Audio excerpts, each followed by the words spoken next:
Good afternoon, everyone, and welcome to today's webinar on finishing the attack. My name is Kelsey Byrne, and I'm the National Coach Developer for the North West and West Midlands. Just before I go into introducing our guest from today, I just want to go through the logistics of the webinar and what you can be expecting from us this afternoon. So, just a little bit around the structure, so what this is and what this isn't. We're focusing this primarily around the 11v11 game, just as the nature of the guests that we've got on today and the context in which they work. It's going to be aimed to stretch and challenge, so there is going to be some areas that you might think we might not have access to, we don't have resource for this, but please make sure you bring this back to your own context and what you have available. We're also going to give you an insight into the national teams and how they operate. What we don't want this to be is all aspects of finishing the attack. Now, as you know, that this topic in particular is a large topic that covers a number of different areas. So we've gone after some real specific areas today that we can get some detail into, but we're not going to cover everything. It's also not just applicable if you work in the PDP phase. Again, some of the examples we give and some of the things we're going to be speaking about will be specific to the PDP, although we're really clear that we want people to understand what the end goal looks like. So if you're working with the under 14s, 16s, WSL academies, it's really clear to understand what the end goal looks like and how that then filters down to where you work and the age and stage of development of your players. And we're really clear that this is not the way. If this challenges some of your thoughts and opinions, if this fits with some of your thoughts and opinions, that's great. If this is just not the only way, and we're really clear that there's 1,000,001 ways to do this, we just wanted to showcase what this might look like and a little bit of an example for people to work from.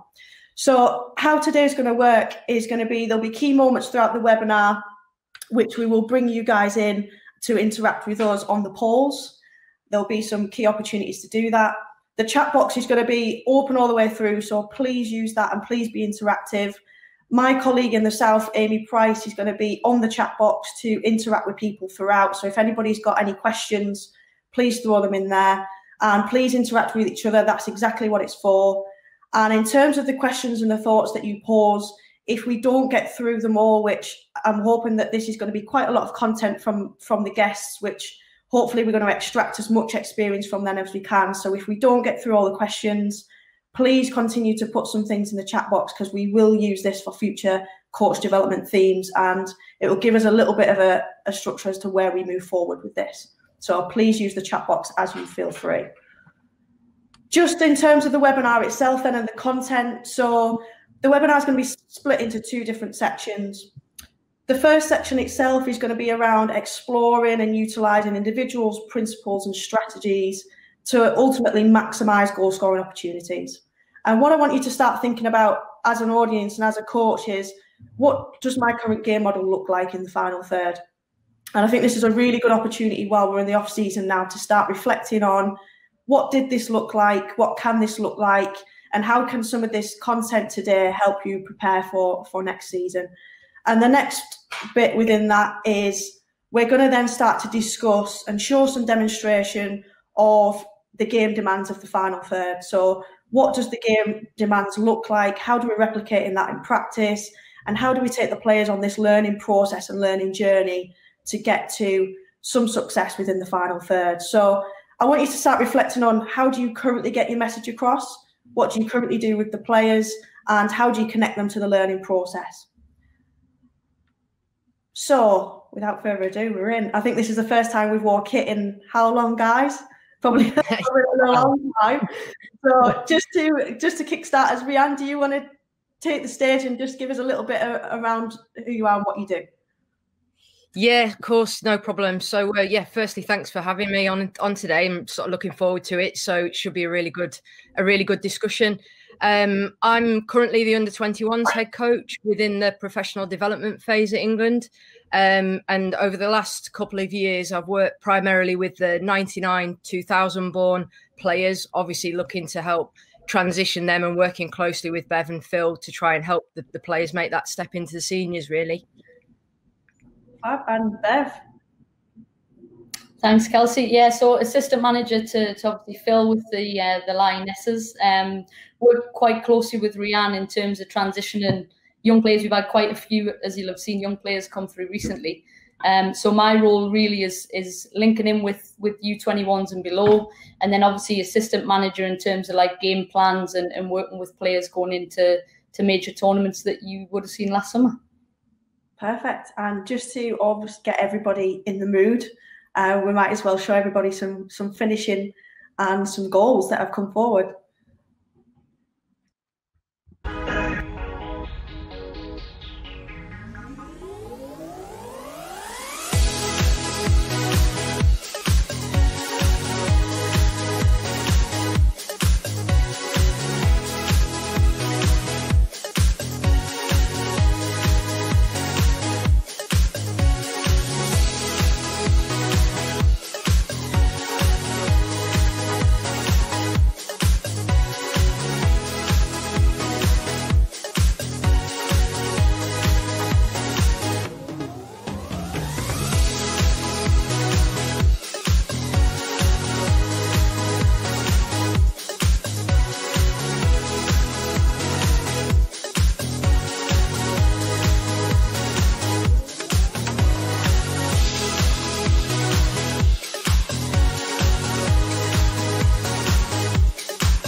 As often start speaking about some goals. So just in terms of that, then when we think about the final third and we think about finishing the attack, there's some key individuals that we think about and the skills and attributes they bring. So in terms of the ones that I've highlighted here, there's Fran, Ellen and Nikita. What types of skills and attributes do they bring to the final third that almost poses that threat to the opposition and helps you guys in terms of your goals, creating goal scoring opportunities? Yeah, I think, Kelsey, I'll start. When I look at these three players, they're obviously exciting. This is why all the people in this part of the pitch get paid all the money, not the centre-backs. But I think in terms of, if I look at them, Fran, great link player. If you're a number 9 working with Fran, you know that the minute she turns, she's going to thread you a beautiful ball in behind. So she's the technical sort of, makes things happen when she's on the pitch. We can probably more attack centrally because of her skill set. Ellen, as you know, I mean, anything she touched in the summer turned to gold. She's sort of your first contact in the box. You can guarantee you put a ball in, it's 99% of the time going to go in the back of the net. She's a nightmare to sort of referee in a training session because she's the most competitive person you've met. And then Keith or Nikita Paris, I would describe her as like electric. You know, she makes something happen. When maybe you don't expect something to happen. She's sort of multifunctional. She can be outside, inside. And as you've seen in the WSL, she scored a ton of goals. So all three very different players, but I think they all in different ways make a game plan sort of come to life. Anything to add on that, Rehanne? Because I know you've worked with a couple of these players individually. Yeah, no, a little while ago actually with them, and then just the time when I went to Russia with the seniors, who obviously all three of them played in that game as well. But you know, I think just everything that Bev said really, and obviously Fran's plays up front, in forwards positions in a club environment, as well as playing sort of in a 10 in our environment. So she's got lots of different aspects to her game, hasn't she, that are certainly creative and help to create different types of opportunities in the final third. I think when I've worked with her previously, she was more of a winger at the time, and really effective at crossing in that instance as well, and getting into goal scoring opportunities. So I think, as Bev said, all very different, but give some real attacking threat that helps you to obviously create different types of opportunities in the final third. Absolutely. So we're going to hand over to you guys now, just to give us a little bit of insight into your thoughts on terms of the polls. So the poll's going to come across now. How do you encourage your players to play within the final third? Now, there is going to be a split between, we do both. We want you to start thinking about, how do you predominantly work? Is there a real clear framework and structure, or do we allow the players to get into this area and express some freedom, be creative, and almost work from each other in the moment? Really interesting so far. I was going to say it's going to be an interesting one, this one. Really interesting, yeah. Really interesting.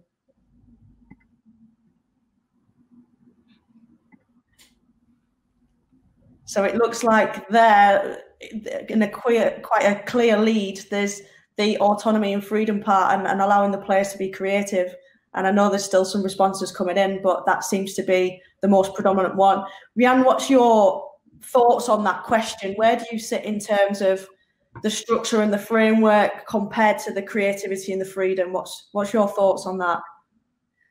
Yeah, look, I actually think this has changed quite a lot over the last, in terms of how we coach and how we go about things, and certainly the frameworks that we've put in place from coaching qualifications and things like that as well. I think in the past, it's potentially been something that we've been maybe a little bit apprehensive of, because, we sort of were, there was a lot of structure around how we were supposed to sort of go through those coaching qualifications. I think now, that you get more out of players when you actually create really good, solid environments where there's opportunities to find a way, there's opportunities for them to make decisions.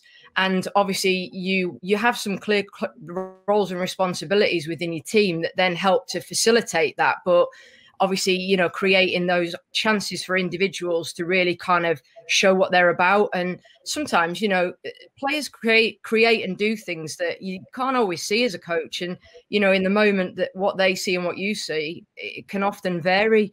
But I think there's got to be an element of that freedom, and that players feel that you trust them to be able to do those aspects of a game. Because, when they're at Bev's end of things, and in the WSL, and there's crowds and there's noise and all of that, we want to be able to create decision makers at the end of the day for themselves. So yeah, I definitely sit with that, creating that freedom in and around those players.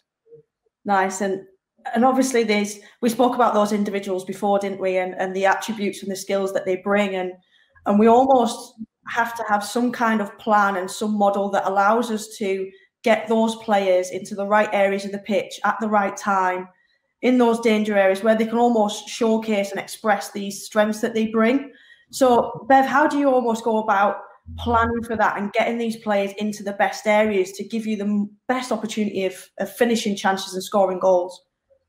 Yeah, I think it's getting some sort of shared understanding or a framework. But the more I've sort of coached in this area of the pitch, and with different level of players, ages and standard, I'm a big believer in the better players that you work with, the more talented, the less structure. But I do think the overall team needs sort of a foundation to work off, because I think naturally with attacking the space, and if they don't understand your principles, they'll all end up in the same space and not be able to exploit it. So I think it's a balance of both. I absolutely believe you've got to allow players to bring their identity and creativity in this part of the pitch. But I think as a coach, your job is to have a clear picture of who you might, not who you might want where, but what you might want where, and they can move within that. So I think a mixture of both. It's a shame on the poll there wasn't an option of both. Yeah, and I suppose it was a little bit of a trick question, really, in that. I'm pretty sure that most people do both, but I'm sure that one, you either say, well, I have a plan to get my players to this part of the pitch, and then they almost take over from there. So you pet kind of style, or then you've got the other aspect of it where actually, no, we have a clear game plan as to where we want players, what part of the pitches we want to exploit. So, Bev, do you want to just showcase what that looks like for you? Yep, I can take you through. So what I'll say here, guys, this isn't sort of the way, it's just sort of, you know, over the years I've developed an understanding, or my own understanding, of how I want the game to look for me personally, but also merge that with the England DNA of where I'm currently at the moment. So what I'll do is I'll take you through some principles, or high-level principles, when we're working in this part of the pitch, and hopefully just give a little bit of a flavour of the things that we look to do. So what I've put up here is the first thing, really, is our playing principles. So no matter where you are on the pitch, other than box dominance, these things are really important. So, for example, if I'm in build the attack in the first part of a game, control and patience to keep the ball so that you can find a forward pass is important just as much as in the final part of the pitch, finish the attack, where you have to be patient because the opposition is set, as an example. So we have these sort of 4 key principles with the ball, and then we work through these 3 areas of the pitch. And obviously today we're talking about finish the attack. And within the pitch, in possession, we have these 5 lanes. So you'll see them identified there. And we use that as a reference for the players to, one, make the pitch as big as it can, but as a tool to say, listen, where we can, when we have secure possession of the ball, we want players in all 5 lanes of the pitch. Obviously, when we might lose the ball or you get a smell, we might take up, say, 4 lanes of the pitch. So that's just a reference that we use with the team. So what I'm going to do is I'm going to home in now on, obviously, the finish the attack. But before I do that, just some sort of reflections or a little bit of a precursor before I go into it. I think essentially whenever I'm working with players in this part of the pitch, and you reverse it, if you were coaching defending in this part of the pitch, really you talk about, you know, when you're defending a cross, being in the width of a goal, or, you know, keeping your back line nice and compact. You reverse that and you go, to increase the chances of scoring, you want to move opposition outside of the width of the goal. So everything I do in this part of the pitch, particularly when it comes to crossing, is to do that, or to pull players obviously out of the back line. I think the journey we've gone with England, and I think it's the women's game in general, with the decision making in this part of the pitch is crucial. So talk about high quality chances instead of quantity. So we might get 100 crosses, but none of them might be any good, versus we get 20 really high quality chances because we've had really good control and patience to help us score. I think, I mean, I've touched on this before, but promote bravery and tailor to the identity. So again, if I tell Nikita Paris, every time you get the ball wide, you've got to pass it, I'm not bringing alive her identity. So I think promoting that and understanding that and setting that up in a certain way. I've touched on the structure, so I won't touch on that. But I guess the last part is the partnership development. So if I think about us in the summer, and most people on this webinar would have watched in the summer, you look at, I'll just use the right side as an example. We had, in most games, you had Nikita Paris, Lucy Bronze, and let's say Jill Scott. And those 3 players, in my mind, just moved really fluidly because A, they understood the principles, but B, they just developed a partnership and sort of understand each other's strengths and weaknesses. And I say, well, why is that important for any coach? I think when you work in this part of the pitch, just repetition and partnerships and trying to put the right jigsaw pieces together. So there were sort of my reflections on this part of the pitch before I take you through sort of some of the game model stuff. So I'm going to take you through this here, and this is, you know, it's quite a boring slide, but if I was a coach now and I was planning out my season and said, listen, last year we weren't great and finished the attack, I almost view it as 2 different processes. Create the moments to help you score, and then how you score. And what I've done here is almost listed, if I was to sort of look at a curriculum in this part of the pitch, these are the things I'd care about. So in creating the moments, for me, the overloads in wide areas are really key. So why? Because I want to isolate fullbacks, pull centre-backs out the width of the goal to get high-quality crossing. And if I can't do that, if I can't get sort of a high-quality cross, and how I do that is I'll talk about this triangle, and I'll go more in depth in that in a second. But our 3 principles in that area of the pitch, we always want to have width, support and penetration. These sort of three options to help overload fullbacks. And if I can't get that high quality cross, we talk about sort of ringing the box. So what that means is if I can't get my high quality cross, I'm going to have the support structure around wide areas to come either to switch it across the 5 lanes that I've talked about, or to combine centrally, because I've dragged people to one side of the pitch. And if I quickly come more central, I can penetrate. And then the last part of this ring the box is, if we're attacking and we lose the ball, what is our structure like when we ring the box to win it back quickly and sort of live in that part of the pitch? Nice. And I think it's a really good showcase here, Bev, in terms of what we ask coaches to think about from a coach development perspective is the long-term plan and the long-term process to this. And this seems like a process-oriented approach where you're almost taking the players on a journey and planning that out through a bit of a curriculum rather than working opposition to opposition and week to week. Am I right in saying that? Yeah, I think like you've got an overall plan. So for example, if I was working with a team right now, I'd say these are all the things we have to be good at. We have to have all these tools in our locker. But when I'm playing a certain type of opposition, that tool might be needed more. So if I'm playing against a deep block, well, overloads in wide areas are key, but I might have to have really good control and patience and ring the box really well. And then I think the other important part of this is you have to be able to track it so that I can go, well, we're really good at this, but all the metrics that I might measure in this part of the pitch are telling me that I need to work more on this. Or if I'm in a club this weekend, I tell you what, like, we actually are going to really hurt them down the side of the pitch. So I'll pick this part of the curriculum up and deliver that this week, as an example. Does that make sense? Yeah, absolutely. Yeah, absolutely. Okay. And then I've got a breakdown here, how we score. So what I've done here is sort of break down crossing, which I'm going to delve into in a little bit. But just viewing it as sort of two different ways. When you're in a wide area and you can crossing in front of a back four versus crossing behind a back four. So those sort of early crosses, deep, whipped, versus I've got in behind them, but I might have to cut it back now based on what the opposition do or whatever. So again, based on the different types of crosses, we talk about attacking 4 key spaces, which I'm going to take you through in a second, and then just the different types of finishes that you do from crosses. And then obviously similarly different types of shooting, maybe if you've gone centrally in this part of the pitch. So not going to cover all of this. I'm sort of going to home in on really this attacking down one side. Can I get a cross off? If I can't, can I come central or switch play? So I'll touch on that in the next few slides. So what I've got here is a picture to really try and demonstrate the specifics. So if I talk about wide overloads, I've talked about this triangle earlier, and depending on your formation and who's in this triangle, it'll differ. So if I play 4-3-3, for example, it could be a winger, a fullback, and an 8 and 10 attacking midfielder. If I play with maybe a 2 and a 1 in midfield, then my triangle might actually be a 9 or a number 10 in the triangle. But who occupies which role is completely fluid. So you'll see at times Jill Scott might end up wide, Nikita Paris might end up giving penetration in behind a fullback. That has to be really fluid. And again, that links to partnership development. So always need that sort of fluid triangle. You're going to see some clips of it in a second. And then what we talk about is attacking these 4 key spaces in the box.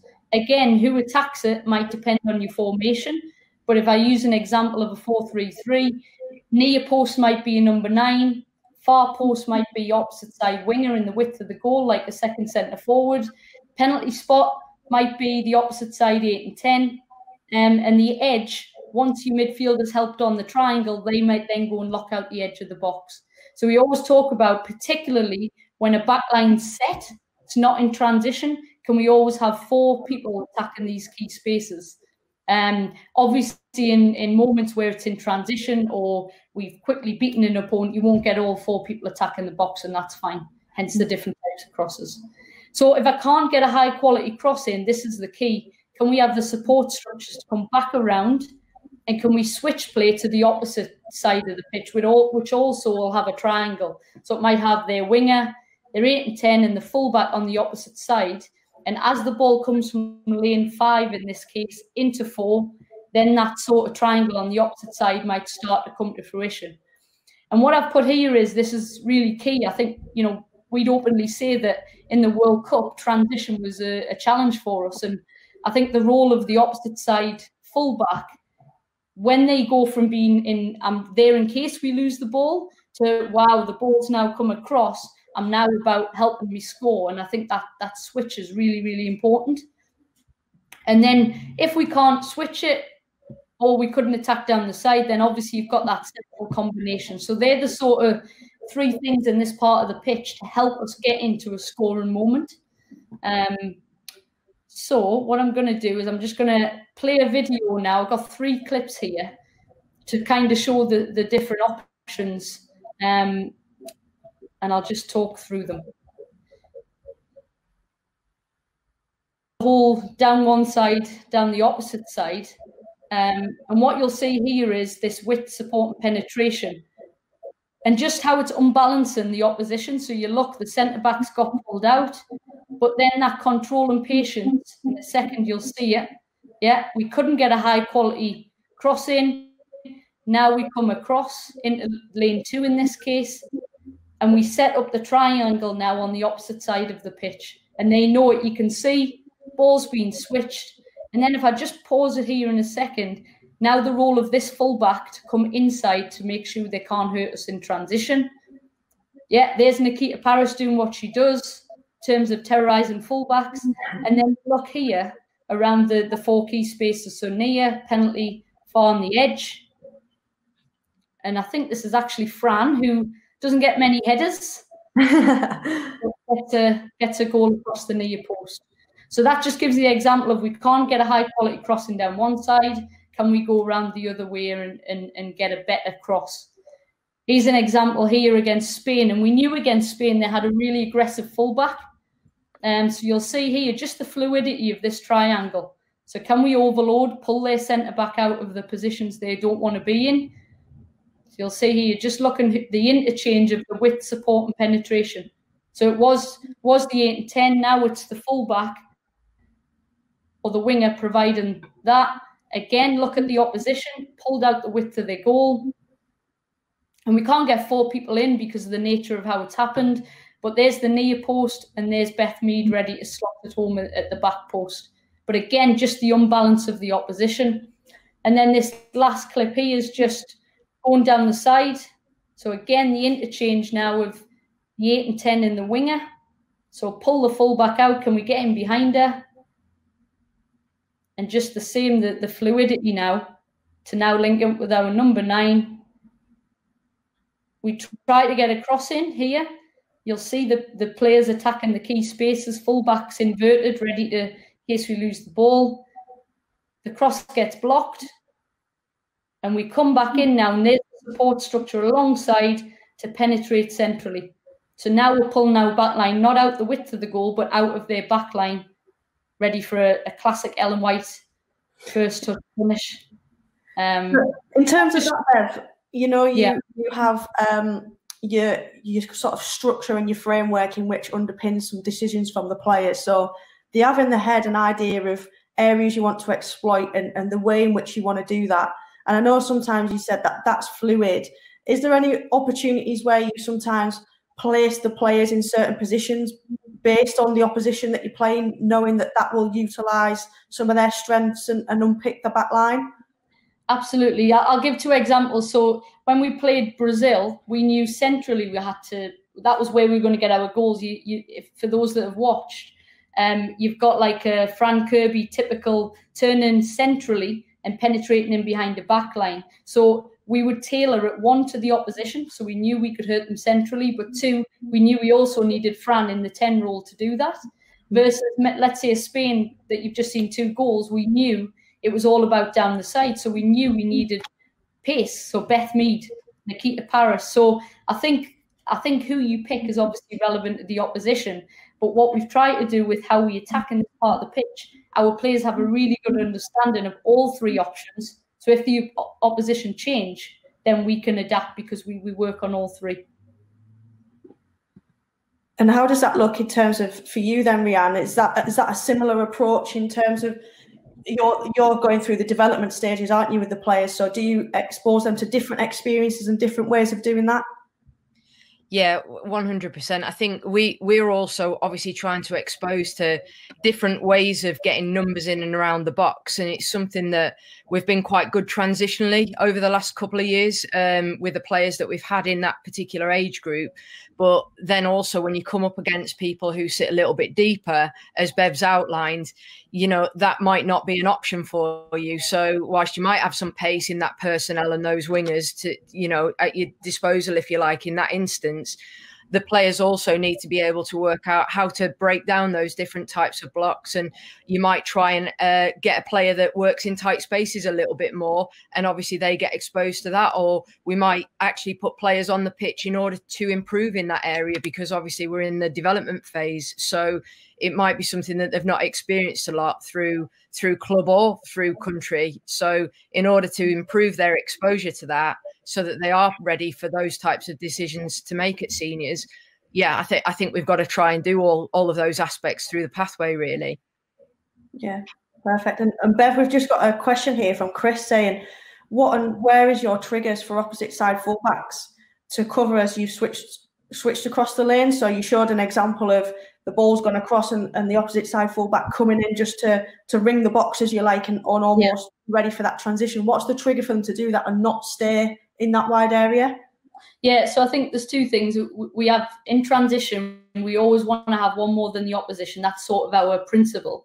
We also use the opposite winger as a reference point. So when the ball's, let's say in this picture here, in lane 5, and we have secure possession, I'd say if the opposition winger was in lane 2 where this player is, we'd say your reference point is the opposition winger. The minute that the ball comes from lane 5 to lane 4, and we know we have secure possession, she has to be already on her way. So I think it's two things. Do we have secure possession? Do you get that smell that it's looking like we might lose the ball here? Then you're absolutely in that sort of transition moment. But I think moving from lane 5, as soon as you see a body shape open into lane 4, you're on your bike and you're nice and wide for us. Good. And in terms of this next bit, then we're going to bring everybody back in. And just based off the game model that you've seen presented, we just want to ask you a question, really. If this was your next opponent and you was going to play someone with a similar game model to the one that's been presented by Bev, how would you look to set up your team to deny them goal-scoring opportunities? Now, there'll be a vast number of ways you could do this, and we've just chosen some really just typical responses around dictating play centrally. So don't let the ball out wide, force them inside the pitch, utilise a back 5, so get some width across the pitch and stop the crosses coming in. Do we almost then allow the crosses and say, right, let's build numbers centrally and deal with the cross once it happens, and then let's attack and counter-attack? Or are we going to go with, actually, I'm just going to defend with less numbers, I'm going to put a little bit of trust in my back line and my midfielders to do that. I'm going to keep my wingers really nice and high and hopefully catch you on the transition, knowing that Lucy and Nikita's probably gone, or there's areas that we can exploit. So just want you to answer that of where you would see you working in terms of that game model and how you would overcome it. So I suppose we've got a nice split so far. Quite an even split so far, actually.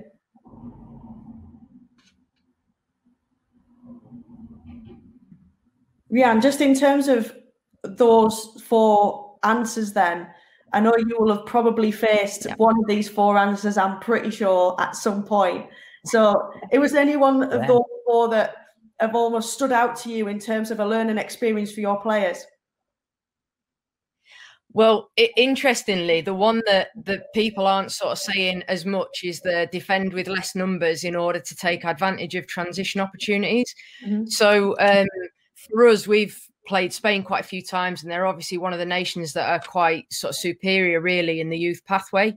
And they definitely look to keep wingers high and wide to almost pin back our fullbacks, so that our fullbacks are in less of a position to actually get forward and generate those overloads in wide areas, and that type of concept, really. So, you know, certainly we've faced that and had to consider whether we release fullbacks higher and give cover through a defensive central midfield position, holding a little bit better shape and, a bit in contact with the centre backs, or whether we've essentially just try to play a little bit of cat and mouse, and see how far back they are prepared to let us go. And potentially then defend 3 versus 3, at times as well for us at the back. And I think sometimes you kind of, obviously, I think a lot of people would probably prefer to have a +1 at the back, for sure. But, it's trying to work out if it is a +1 by having your defensive centre mid in front, therefore you're prepared to let the fullback go. So, and for Spain, that works quite effectively for them. They do definitely have wingers that are prepared to come back and defend if needed, but given the opportunity, they definitely want to try and keep 4 of your players pinned back on the halfway line where possible, really. So that's definitely been something that we've had to try and manage. Yeah. What about you, Bev? Yeah, I think my first camp actually from leaving Canada and coming into England was to qualify for the World Cup against Wales, which I know you know that country well, Rehanne.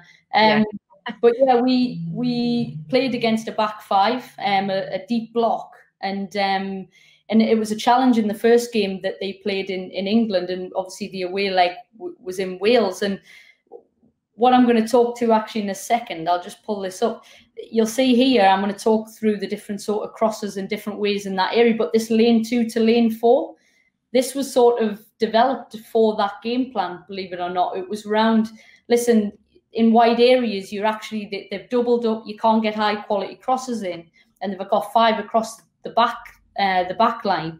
That's why I think in that triangle you have to have width, penetration, and support, because the penetration takes their midfielder out. You can play ball back to your support, and this sort of diagonal ball from I don't know if you can see my pointer here, but from this lane 4 into lane 2, and someone sort of attacking at the back post was a way of sort of beating the deep block, was more control and patience, using lane 1 and 5, and just explore different types of crosses. I think that was, to be fair to them, it caused some real issues, but we fixed it going into the second game. So I'll just continue here. Just again, I talked about it earlier, and it's just the way I sort of viewed the world really around crossing.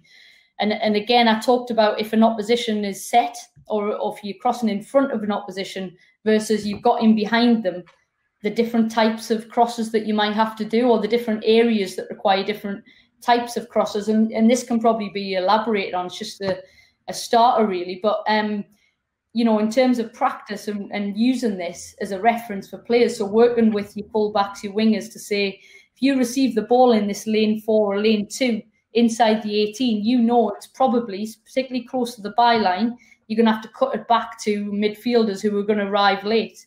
And then you go opposition specific. So I use an example. When we're playing US or you're playing Norway, where in the box they're quite prominent, then it might be a game where we've actually got to get more cutbacks and we have to cross with more passes, not like balls in the air, and working in your week leading up to that around how do we get the balls in them areas, what's our strategies, and then the quality of crossing that you need to work on from them different areas. And what I've got here is just a bit of a snapshot, really. It's the growth that we're still working on. So I'll let the viewers sort of take this in here, but essentially it's shown the percentage of crosses that we've had, World Cup and recent, from the different areas, so the breakdown of percentages, and then how that correlates to the type of cross that we've used. So I don't know, whether it's in the chat, what the viewers take from that. But for me, there's a very clear standout work on area in the sense of we're getting quite a lot of, and we want to, that's the areas we want to get in that grey area. I think Pep Guardiola calls it, the half space. We call it lane 2, lane 4. Getting players in them areas where centre-backs really don't want to be. And you'll have more chance of scoring from there. We're getting there, but if you look at the types of crosses you tend to do from there, it's going to be a cutback, it's going to be a pass across the box, it's going to be a stood up at the back post type cross. Yet, if you look at our percentage breakdown, 3% of our crosses have been from cutbacks. And we're not exactly the tallest team on the world stage. So you look, I think our journey is to be better in the final third, to get more variety and get better crossing options based on the areas of the pitch that we're exploiting. Yeah, that makes loads of sense. And I think when we start speaking about now, like, replicating the game demands, and I think you went into it there, Bev, around what does that look like for you and your team and your players against specific opposition. If we look at the game demands of the final third, and we're just going to go into this a little bit around just the game in general and not just internationally. But if you look at the stats here, and I know that we've almost cut the season short, if you like, and we haven't obviously analysed as many goals as there was last year. But as you can see here, that the percentages are starting to shift, and you can see that the percentages are getting closer and closer to the goal, and you can see that there's almost going to have to be that game model. There's going to have to be that understanding between players to be able to get into that 6-yard box effectively and efficiently after breaking down a back line.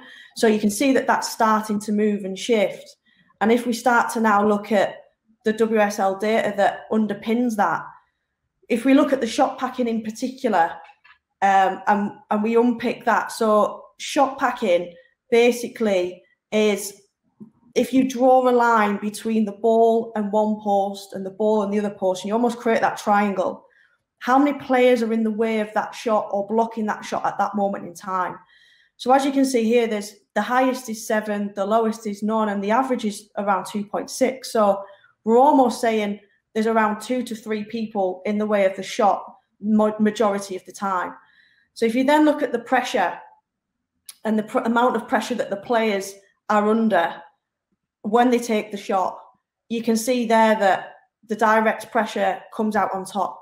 So what we call a direct pressure is less than 1 meter away from the ball. So players that can have a direct threat, I suppose, to the ball carrier, the player that's on the ball and taking the shot at that moment in time. So direct pressure seems to be the most dominant out of that one. And then when we look at touches, exactly the same for touches, that because of that direct pressure, we're almost saying that you've got one touch basically to finish the shot. So out of 36 goals, and yes, 5 of them were penalties, but 59% in total were off one touch. So it almost gives you a flavour of what the environment looks like within and around that 18-yard box, and what we might now need to start thinking about in order to replicate for our players. So if we look at the World Cup as well, that looks like it's similar in terms of the one-touch finishing. So the one touch there, again, 50% of the shots there were one touch. So that links across the women's game between WSL, World Cup, domestically, internationally, that we're almost saying that that environment that the players are in is quite chaotic, really. And it's about how do we replicate that for the players. So I'm guessing that there's a point where we can't necessarily throw the players straight into a huge chaotic environment where bodies are flying at them, there's lots of stuff going on, bodies are in the way of shots. There's almost got to be a process and a learning journey we take these players through to get to that point. So, Rehanne, what's your experiences of taking the players on that journey and trying to replicate then some of this chaos? Yeah, well, I mean, obviously, it takes quite a bit of build up through the process, doesn't it? You know, and we get the amount of time that we get on camp with them. We're obviously having to really work on maximising those opportunities. And I think before I kind of go into the little bit in terms of how we structured it and worked on a project essentially over the course of a couple of years with a specific set of players. In terms of the background, why we went about this, first of all, there'd been a little bit of work done on this, in particular in the men's side, through Aaron Danks, who'd pulled together loads of different examples of finishing the attack elements and different ways of working to try and help to evolve that concept. And with this group of players that I sort of had over the last couple of seasons leading into the Euros last year, what we're finding a few really common themes. First of all, our number of what we call dangerous possessions, which is like the number of good quality possession that you have within the final third, was really quite high. But then converting that into chances created and therefore clear-cut chances which is the ones that you would almost sort of back yourself a little bit for being able to finish. The conversion from those to that, a lot was going on that wasn't necessarily translating. So we were having a lot of blocked shots, one after the other, you know, where we were basically just trying to hit anything almost at times, you know. We were also getting scenarios where everything had to be struck, but then we had the opposite extreme where we want everybody to sort of strike it with the best possible quality technique versus someone who's not really prepared to take on a shot. And, you know, in anybody's, you know, anybody that's on the call, we've got a mixture of players and their attitudes and approaches to shooting. So we really had to try and almost strip it back to the start again, to be able to kind of build that back up and create an environment that we could really unpick this a little bit more to get to the stage that sort of Bev has been talking about with the seniors, really. So essentially what we sort of worked to was we set up over a number of camps. We worked through a process of different types of finishes, and just initially it was really just starting a conversation with the players. So I'm going to show some clips in a minute, but it's really important to note that the first set of clips that I showed the players wasn't them, because I didn't want it to be something that was almost, why didn't you take on that chance? So it was completely, you know, not a personal thing, so that we could actually start this discussion. And we sort of went through this scale process with them, which was almost like a scale of opportunity, as it mentions there. One being, it's more of a challenging finish. So if you think about it in the context of, I could probably score that goal 1 in 10 times, because it's actually really difficult. You know, it's not the type of finish that is an easy score, if you like. And then 9 being, you would probably fancy your chances at scoring a few more of those types of finishes, basically. And there was no 0, because technically you can score from anywhere at any time, which we've seen from varying situations. And no 10, because nothing's guaranteed. You know, anything, you could trip over your shoelace in an open goal. You never know. So we wanted to take a bit of pressure off of both of those elements, really. So with the footage, we sort of started to go, what would be a 1? What would be a 5? What would be a 9? You know, talk to us about those sorts of aspects of your finish. And then we started to try and explain, you know, well, what does it depend on? What makes it a more successful or an easier finish, if you like, more achievable versus a more challenging?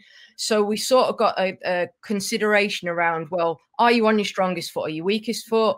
Are you in balance, or are you sort of falling away a little bit from the finish? Are you under pressure? Are you not? What's the distance look like? And start to, you know, factor those in, which started to generate some really good conversations around and you know, disagreements to an extent. I think you should be finishing that one. And, you know, there was all of that started to go on, which was brilliant, because we got to a point where we were really starting to unpick what it looked like. And then obviously around that, it was then the decision on the type of finish, really. So what type of contact are you making on the ball? And an acknowledgement that, based on what Bev said, you know, the model of actually getting into the final third in the first place to create those goal scoring opportunities, where might that come from? And whilst that wasn't something that affected the scale system, if you like, that we were chatting about, it was just a consideration as to what that might look like, really. So the next sort of video that I'm just going to play in a second pretty much just outlines, we'd pluck out lots of different variations. And I think we then got to a stage where we were using our own footage and we were in a position to kind of ask and have those questions in and amongst the group. So yeah, so we'll play the video and you can see some different types of finishes, really. And we did include goals in this as well. So obviously some of these finishes, you know, this one in particular, not necessarily the easiest finish based on where she was, but obviously confident to take on a chance. And if you notice where she is on the pitch, the player at the time, we were also starting to unpick how would we get into those areas where we can create clearer cut chances versus that 27-yard shot, or versus that, you know, three bodies in the way. And it's a work in progress. You know, this one's the one that's, if the screen's at the same time, there's a couple of blocked shots in this as well. So it's not always, you know, at the moment still the perfect decision. There's one in there at the very end that's obviously, you know, a challenging finish. So what does that look like? But ultimately, it was just a really good conversation point. So by the time we were at this stage, this was a conversation that was being had with the players about their own finishes in a group environment, because that's the environment that we'd got to, really, where we were able to, you know, unpick it as a collective and be really open and honest. And off the back of that, what other options were there? And were you communicating that effectively? Did you spot the opportunity to find the player in the position that might have created you a better goal scoring chance, really? Yeah, and just on that, Rehanne, I'm guessing that was almost a really nice reflection tool as well for players to almost reflect on themselves as individuals and their own skill sets that they bring. Because if we go back to Bev's example around Ellen, that was a first-time finish inside the 6-yard box. For her, that could be a 7 or 8, whereas for Fran, that might have been a 3 or a 4. So you're almost then getting a sort of variable between players around what they believe is where their skill sets lies, and almost that area that they might need to then go in to develop further.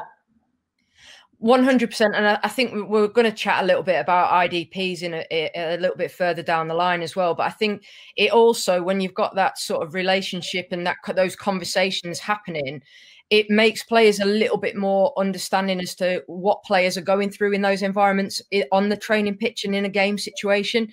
And, you know, going back to, we talked about creativity in the framework.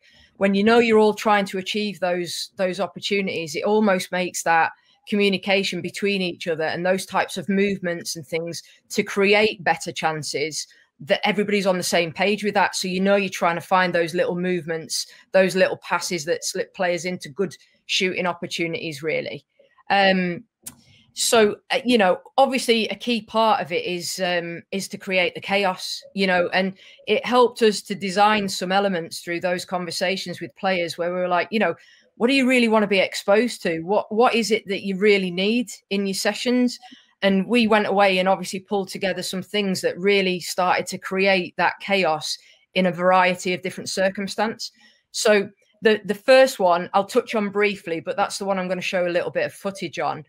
Essentially, the 2 triangles that you can see on there is something that we developed or through a lot of research, essentially, to work out the most effective goal scoring zone. So where are the most goals scored in games?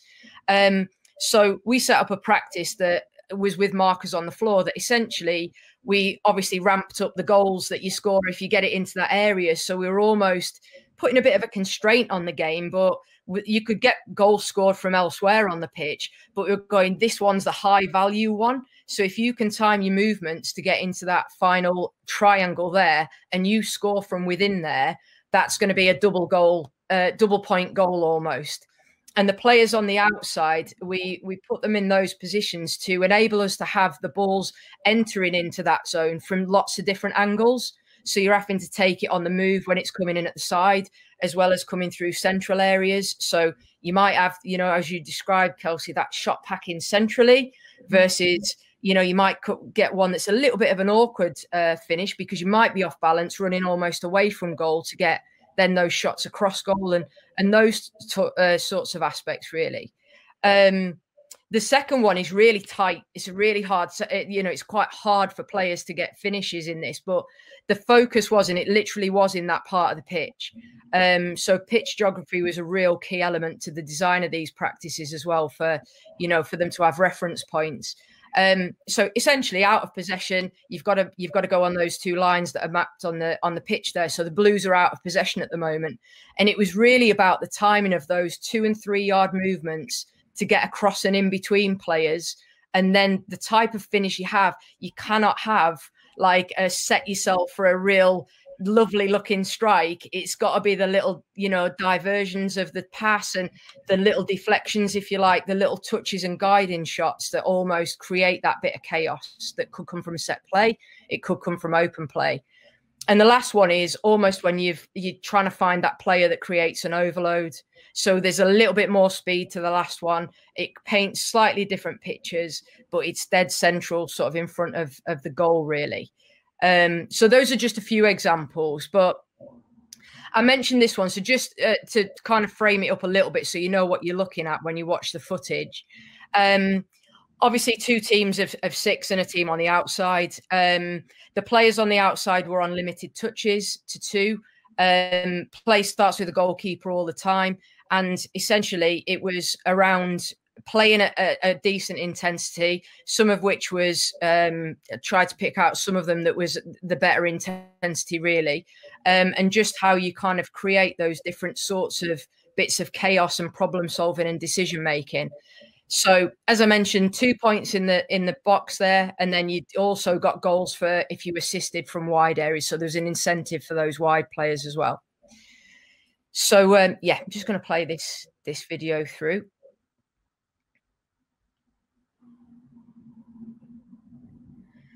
So the yellows are obviously in possession in this one, so you can just see the wide players getting involved in that straight away. And there's a slightly different quick set, an opportunity to play to get a shot off from a wider angle in that one. Timing of movement to try and get on the end of crosses was also coming out of this session. A little bit of quick play and obviously having to react on a transition, but get some good quality strikes in place. The odd longer one, that was one of the only ones I could find. The rest were pretty tight. And then this was a little pullback that Bev was talking about. We did quite a lot more work on actually pullbacks following this part of the program. Just those little timings of movements to get across players.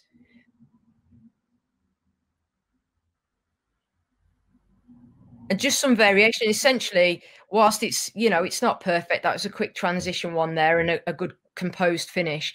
We spent quite a lot of time just trying to get the concept of composure in front of goal and being okay with the busyness and the interference and just trying to get a little bit of clarity on what you were trying to achieve in there. Perfect. In terms of that as well, Rehanne, that almost the state of the game and the state of the individual almost comes into play there. So obviously, if you go back to Bev's example around the World Cup, you're talking a couple of minutes in and the shot that you think Ellen's going to finish and put it in the back of the net, she misses. Or, you know, the confidence of that player. So I've been playing for club and almost missing quite a lot of my chances and my confidence is quite low. So Bev, in terms of your experiences of delivering, how do you almost put in the state of the game or get them to then start thinking about, so Rehanne's looked at the chaos part and almost segregating that a bit, but how have you put in things around maybe the state of the game or when to slow it up, when to slow it down, when to pick it back up? How does that work for you guys? Yeah, I was just thinking there when I was watching Rehanne's practice, some of the things we've done is more around, so for example, I talked about let's say we have 100 crosses, but none of them are any good. Mm-hmm. So what we did was we do a lot of attack versus defence, dual outcomes. And this one practice, you imagine you're in the final third of the pitch, you've got your lanes marked out. We always do that with our sort of discs. But we say, right, team A, you've got 10 balls only. The ball goes out, that's one of your balls gone. Which team can score the most with 10 balls?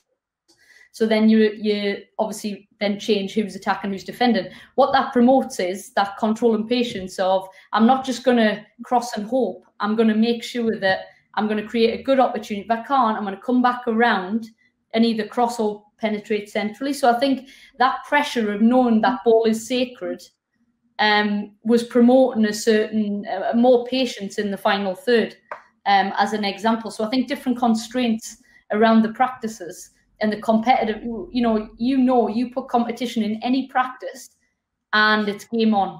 And I think, when you've got those real competitive edges, particularly when it's about scoring goals, everyone loves scoring goals, and then centre-backs, their job is to keep the ball out the back of the net. As soon as you do those sorts of practices, you get a real truth to a normal story. And I link to the chaos that Rehanne's talking about here. It's like you go and drive, you learn to drive in a car park versus on a road. And I think we have to, as coaches, put them in chaotic practices. Don't have to be actually chaotic, it's just the game, but put different constraints on it to bring it to life. Because I think that there is times like match day -1, you might do more unopposed shooting because you want confidence. And these are the periodization of how you do a training session, I think links to where you are in a week or in a tournament, etc.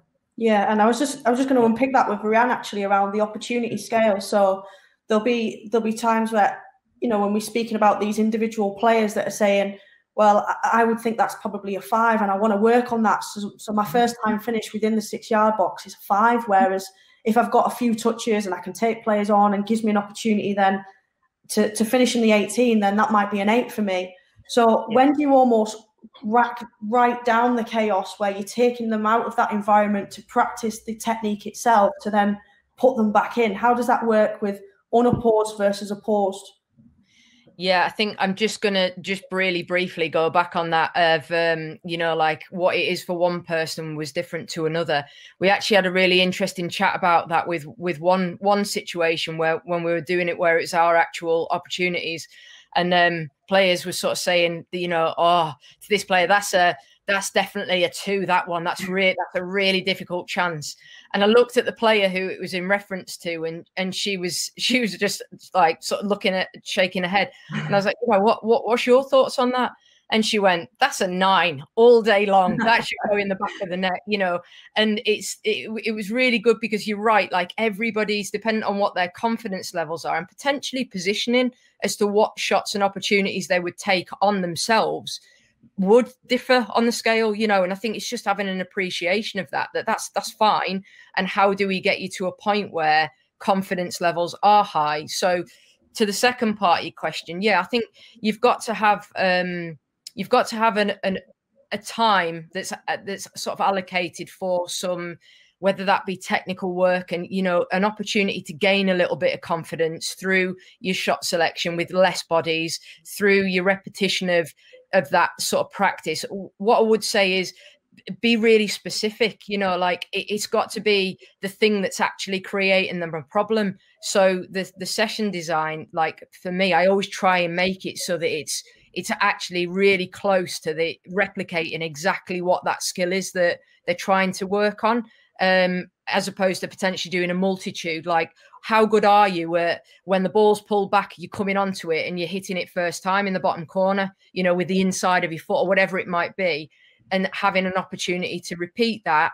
Then add a bit of chaos. Then you might need to strip it back a bit. Then you add a bit of chaos, but essentially it's a bit of yo-yoing dependent on what the player needs and where they're at with that. But the confidence is key, you know, and that's why we did this as well, and why we set this sort of mindset approach of it really was to be able to go, it's all right for it to be, you've got to acknowledge that some are harder than others and you're not expected to score every single opportunity you have, you know. So that's kind of, I hope that's answered your point.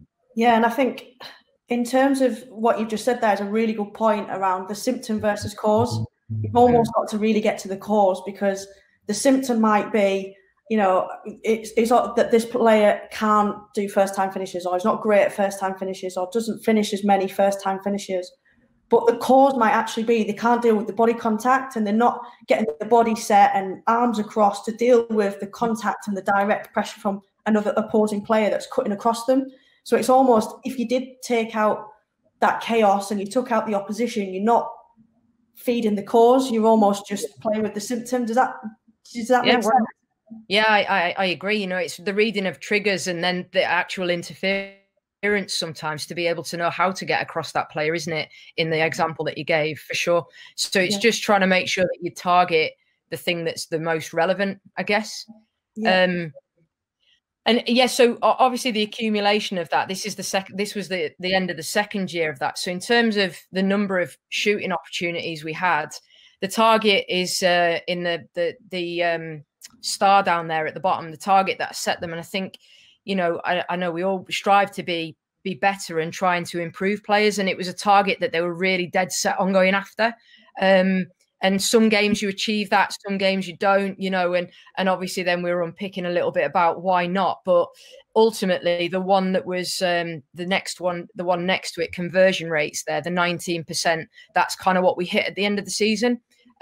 So still room for improvement. And obviously you get 1 in 4, you know, that stands you in really good stead. So it was definitely aspirational, but it made it quite competitive, like Bev said as well. So that was something that we tried to utilize. And then just the spread of that. So this just feeds into the conversation as sort of outlining there about the goal scoring zone being that triangle. And I think the key thing to sort of mention within this is we definitely didn't remove being able to score from anywhere. You know, it was back to that scale element. You can score from all parts of the pitch. So there was a time to focus on the goal scoring zone, and there was a time to obviously open it out and have other factors considered in what we were doing. And obviously some longer range ones. Actually, 2 of those were it unlocked the opposition in a game that was in a really low block. And we had that time and space to take those chances. It was definitely the right choice to make versus trying to play in such tight spaces where there's too many bodies. And just you can probably see that anyway, but the one in blue was the one penalty that we had. So that's why it's coloured a little bit differently. But obviously in that goal scoring zone, that's 28 of our goals came from that part of the pitch out of the 44. So quite a high volume, really. And how does that almost relate then, Rehanne, to where you were at previously? So before you did all this work, were you seeing more shots from like the areas 6 and 3? So probably people watching now will be thinking, well, some of my players take shots too early, or they take far too many touches, and then the opportunity disappears. So how does this correlate to the journey from when you started to obviously this is the end of the journey and the outcome? Yeah, it definitely increased in that central area for sure. And, obviously what I've not got on here to show you is where the final pass came from, or whether it was a dribble or etc. So that would, that's something to consider in obviously what Bev's spoken about. But yeah, I mean, it was about a third increase in what we were getting into the goal scoring zone. So we were definitely converting more of those dangerous possessions into opportunities, good opportunities. We didn't necessarily create more opportunities as such, but we created better ones, and that was ultimately the outcome we were trying to get to, really. Yeah. And in terms of Bev, for you, because obviously this looks primarily at the goal scoring itself, doesn't it? And your game model, if you like, works on the crossing element and being able to get the balls into this area to then have the final action of finishing. So how do you utilise working on different crosses in your practices? Do you set up for specific crosses? Do you allow them to choose whatever cross they think is relevant to the back line at that moment in time? How does that work for you to be able to get them into these opportunities? Yeah, I think it's a multitude of things. I think you spoke about the individual practice. So we do IDPs before or after practice, sometimes both at England, because you have minimal time. And in their moments, I'll speak about it later, but like individuals might have a deficiency in a certain type of cross. So that's one thing, making individuals better at the different variation of crosses. I think the other things we do is mark the areas of the pitch. So, recently I did it where you've got zones, and they know if they're getting that zone, typically this is the type of technique they need to use. And then I think the last thing is where you have opposition in there, and actually you're reading what is the back four doing. Am I in front of them? Am I behind them? And then also looking at, you might say, right, I want you to man mark 2 of the 3. You're not working on defending. You might not want a man mark in the box, but in terms of the attackers, if you get man marked and you've got a spare player, you're saying to the crosser, right, find the spare player. So I think the variation of how you build that up can be completely different based on the different scenarios you have available. Yeah, absolutely. And I think this feeds us in nicely to the part on individual development. And we've almost come a full circle from the beginning, that you've got to almost take into account the individuals you've got before you build your game models. Because I'm sure, Bev, that your game model wouldn't look like that if you didn't have Nikita and Lucy and Ellen, etc. So it's almost taking into account what individuals do you have, how do we want to get them into the most dangerous area of the pitch to increase our chances of scoring, and then we're almost bringing it back full circle to, right, so what skills gaps do these players continue to still have, that almost if we increase those and develop those further, that our game model will expand. So being able to highlight some key areas that actually, if this player could just do that, we might be able to add this to our game model. We might be able to utilise this differently, that might unlock a different back line. So how do you work with individuals on being able to, I suppose, unlock different tools within their box that might unlock further your game model and how you expose the opposition? Yeah, I think it probably takes us quite nicely, Kelsey, into this, but I'll let Rehanne talk to maybe this here around our individual development plans, Rehanne, and then I can jump on the back. Sure, yeah, no problem. I think obviously, you know, essentially what we're trying to look at is to identify those bits that are going to make those real significant steps forward for those individuals, Kelsey. So, you know, when we're sitting with and this is, you know, an example from a forwards perspective, but it could obviously be other elements and other positions. But the on-pitch sort of priority in the discussion, and I know that some people are, you know, looking at different areas of finishing, because we did speak about confidence. So there is like a huge mentality approach towards it, and mindset that needs to be in place to be able to almost be quite robust when you miss as well, you know, because if you put high value on scoring as an individual, and a lot of forwards do, they only see themselves doing well if they've actually put the ball in the back of the net. Well, how do you kind of develop that resilience associated to that? So there could be a little bit where we identify a goal and we focus on a specific context of that area, like we spoke about briefly, you know, maybe the timing of triggers to get across the front of someone for a first time finish. But this particular one was linked a little bit more into the psychological side of things, and then the technique selection based on the circumstance. So we would set up elements such as consideration of goalkeepers and like you said, the shot packing and the bodies in front, and what types of technique you might need to do that within sessions allocated specifically to IDPs. And obviously I know there's a lot of club coaches on the call. We would want to really work closely with the clubs to try and help us to support that, because they improve in the club environment, they improve in our environment, and vice versa. And that's definitely a massive part of the jigsaw, really. So this is a work in progress across club and player.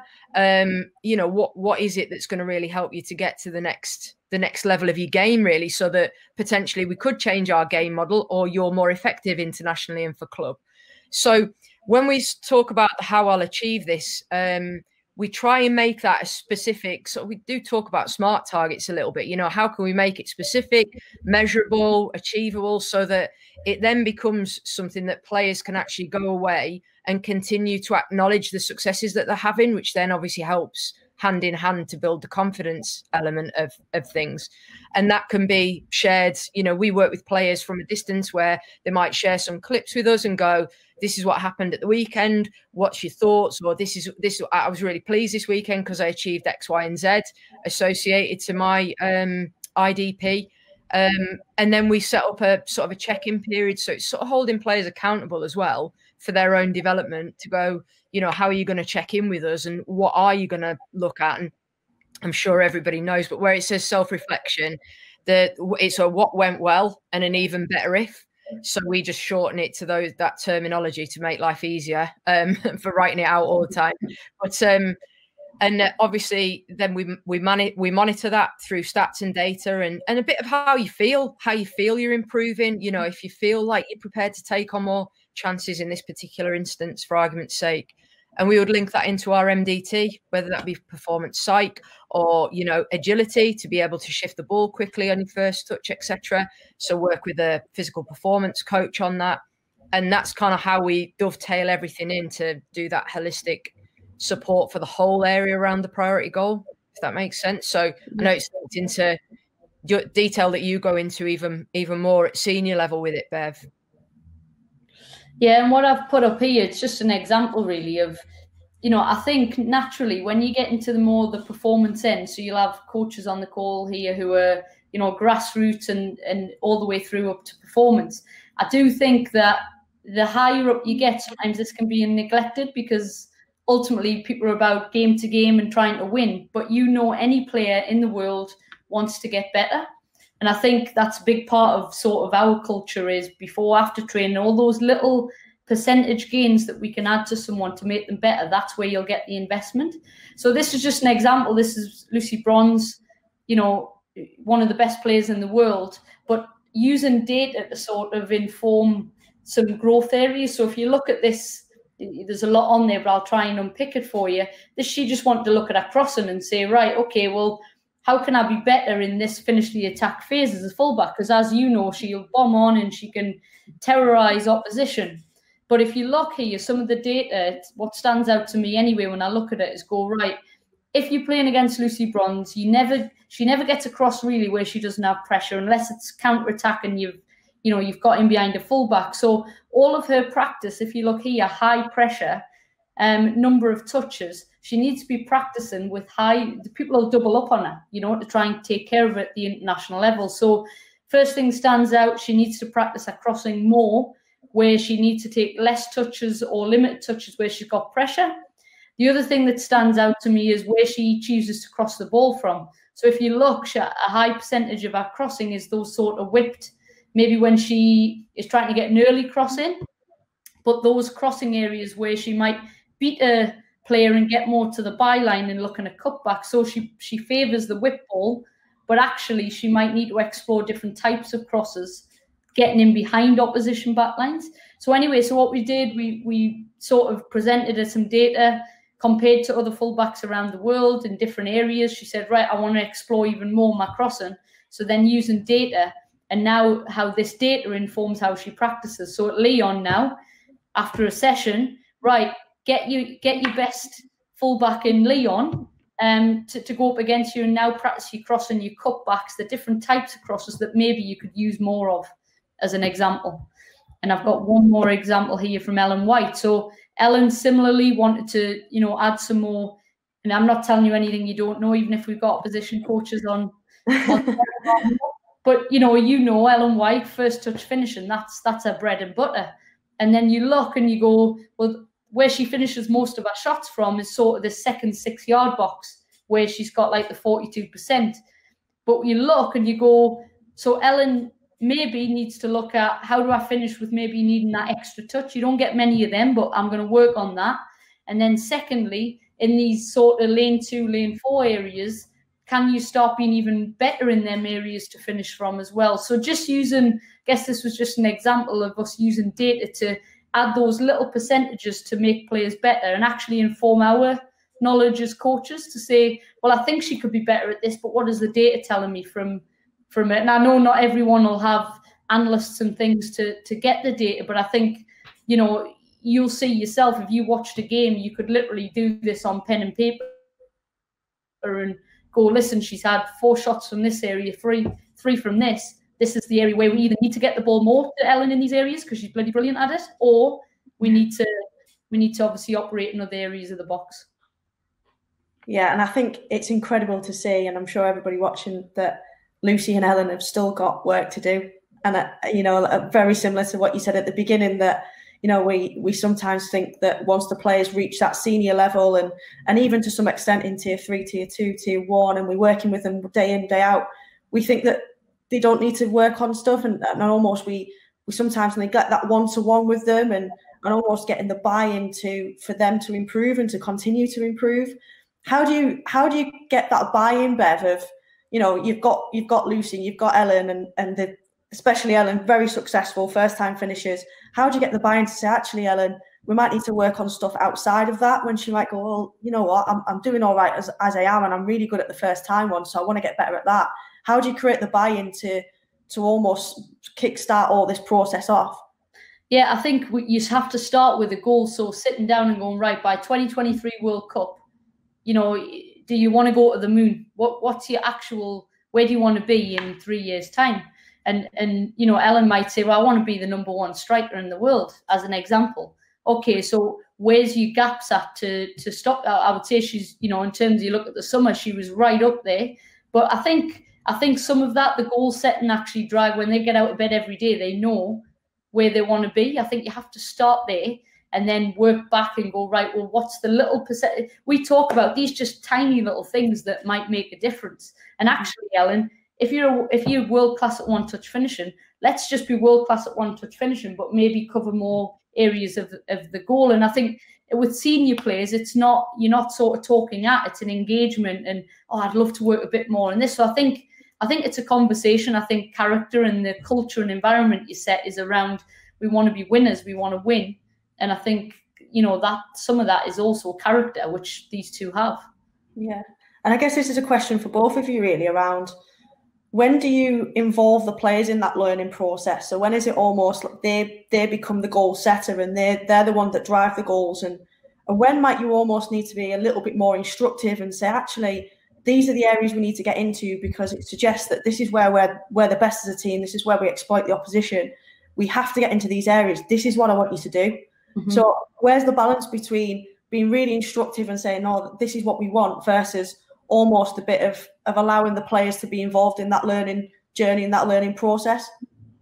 Yeah, I think I'll speak from a senior level, Rehanne, and then you can jump in. But essentially, at the performance end, if we're playing a team and cutbacks are 100% on because their midfielders don't track into the box, so you know you're going to get your midfielders in them areas, at a senior level, because they want to win and be successful, they'll buy into that and say, right, well, we want more cutbacks this game, so all week leading up to it, you're working more on cutbacks. So I think in a performance setting, you tailor it to the opposition. That would be my guidance. But I think also you have to know that you bring alive what they're about. So if you're saying that every game to a player that isn't in their makeup, like Ellen White's going to go, I don't really want cutbacks, I want an early cross where I can just finish first time. I think that's the sort of marrying up the two, really. I don't know about you, Rehanne, but that's... Yeah.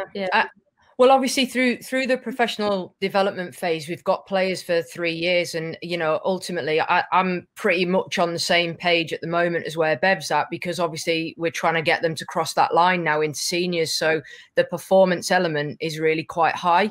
And when you're going into Euro finals and elements like that, there's certainly times where you know, if you're got a game plan to beat an opposition in a certain way, well, you've got to facilitate a practice to be able to help you to achieve that. And then throughout the course of the build-up, you've been chipping away at developing those skills to be able to cope in all of those different situations anyway.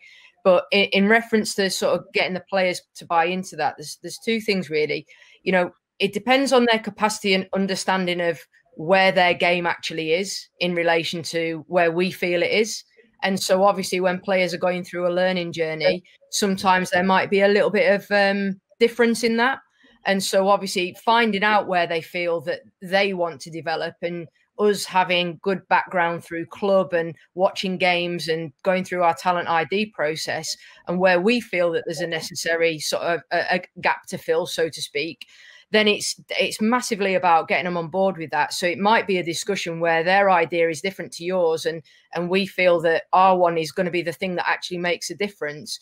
But then for me, it's about things like these stats that Bev's produced. You know, it's the why, and it's the where do you want to go, and it's the, you know, how will this help you to get to the other point, and sort of trying to do that two-way conversation to make sure that they are on board. Because, you know, in the nicest possible way, if players aren't on board with it, they're not going to go away and work on it anyway.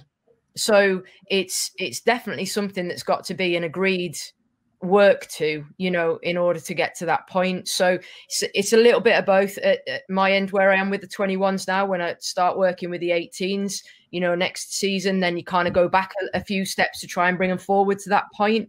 But for sure, you know, there's got to be a little bit of a blend in the two. But ultimately, we're trying to bridge the gap to seniors. So we've got to try and help to steer those conversations sometimes.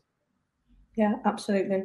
So just almost as we're starting to come towards a close, really, which is a massive shame because we're mid-flow and we're into it. So just what I want you to start to think about now, guys, is, you know, what's made you curious within this? What is it that I'm going to go away and start thinking more about? What am I going to now start to unpick further around what this could look like for me, my club, my players, and my context? And almost what do you want to know more about that we can either support with from an FA education perspective, or where we can direct you to in order to find some more things about. So if you can potentially put some things inside the chat box around what's got you curious, what's made you start thinking, what are you going to start to go away and almost start to put in your own practice, that would be great, because that will really inform some of the stuff that we do moving forward, and hopefully some individual conversations that we'll follow up with some coaches with beyond this. And just while people are doing that and starting to infill some of their curiosity into the chat box, just as a summary, guys, and just as a sort of pulling it all together piece, if you could leave the coaches with some real key takeaway messages that you might have told yourself a few years ago, or if you could really preach some messages right now around this final third and finishing the attack, especially for the female game, what would you leave people with? Do you want to go first, Rehanne, or? Go on, Bev, kick us off. Go on. Yeah. You're trying to go. Go on. Yeah, I think from my perspective, I think a couple of things. One, understand your players and what they can actually bring, because I think earlier in my career I had a way that you want to play, but I think ultimately some of that depends on the people that you have in front of you. I think that's the first thing. I think linked to that though is trying to get a clear identity and being curious. So I think it was 2 seasons ago, I read the stat that Man City scored, I don't know, 93% of their goals came from these lane 2 and 4. So then I developed that curiosity. So then I go and dig a little bit more and understand, okay, well, why? What is it about that area? What are the types of crosses, etc.? So I think just being curious, understanding your players, and then I think replicate the game. That would be my big message. I think in the final third, it's all about decision making. It's the thing that lets us down. And if we don't give decision making in our practices, I think we're failing the players in some ways. They'd be my 3 sort of key things. Yeah, I mean, to be honest, I'm going to jump on the back of one of them for sure about the understanding the players, because I think it's sometimes, when we're watching things from the outside, we can almost think, oh, why didn't they think about that? Or why didn't they do that? And, you're not playing the game for them. So trying to understand why some of those decisions are being made, I think is really quite key to help you then obviously develop practices that try and enhance those skills and those opportunities for players to practice within them. So those open communication lines, I think, are really, really key to be able to be as supportive as you possibly can. The other side of it for me is, I think sometimes we can almost, there's a balance. It's back to that creativity, structure, framework, conversation again. Sometimes we want to be almost really structured, and then other times we almost let things happen and potentially, I've done it myself, sometimes you're allowing it to go on and actually there's a missed opportunity to challenge in that moment. So it's sort of flexing your coaching styles within the practice to be able to sort of create that opportunity to be creative, but then also to go, what were you thinking about then? And did you see that movement, or did you consider that run, or, did you think about getting across the front in that situation, so that you're sort of challenging the players in different ways within it. And someone said, I watched a webinar recently, coaching on the fly. I quite like the terminology, because you're still in the thick of it and in the moment, and you can sort of make a point and then it's straight away, it's into the practice. To be able to give lots of opportunity for repetition within that decision-making element. And just really briefly, the last one is knowing when to up it with opposition and then take your foot off that and have a little bit of unopposed and then up it, and, and that to try and help to develop the confidence really in players. Yeah, and I think probably the lasting bit from me will just be just to know the landscape, just know what finishing the attack looks like for your game and your players. So if that's under 14s, have a good look at the game, stand back, watch it. What does the 18-yard box look like? What does the 6-yard box look like? How many bodies are there? What type of pressure are the players under?